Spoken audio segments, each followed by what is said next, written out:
Bonjour, donc aujourd'hui je vais vous parler d'un papier que j'ai sorti hier sur mon blog, donc le blog de Bernard Sudan, et donc sur bernardsudan.net.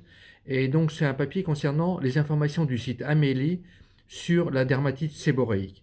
Et donc j'explique pourquoi il y a plusieurs fautes et plusieurs erreurs, notamment concernant le sébum qui a été mesuré en 1983 et publié dans le British Medical Journal, où le taux de sérum est le même dans deux groupes, le groupe des patients avec dermatite séborréique et le groupe sans dermatite séborréique. Le taux est le même, donc le sérum n'est pas impliqué dans la dermatite séborréique.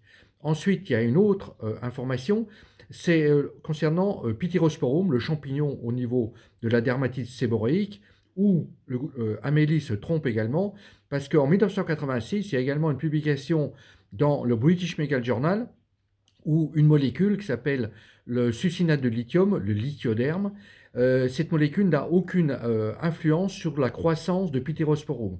Ce qui veut dire donc que Pityrosporum n'est qu'un saprophyte, il vient sur une peau qui est enflammée, donc de la dermatite séborréique.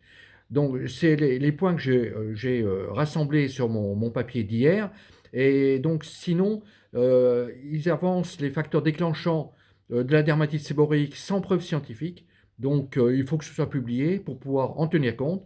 Ce n'est pas le cas. Et ils oublient de préciser qu'il y a une libération d'histamine au niveau local.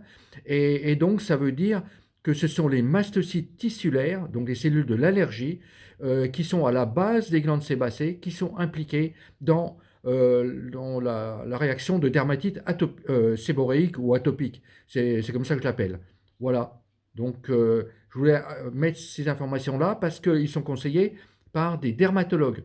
Donc, ce n'est pas juste. Il faut toujours travailler scientifiquement avec les preuves à l'appui et les publications qui sont donc sorties et publiées depuis longtemps.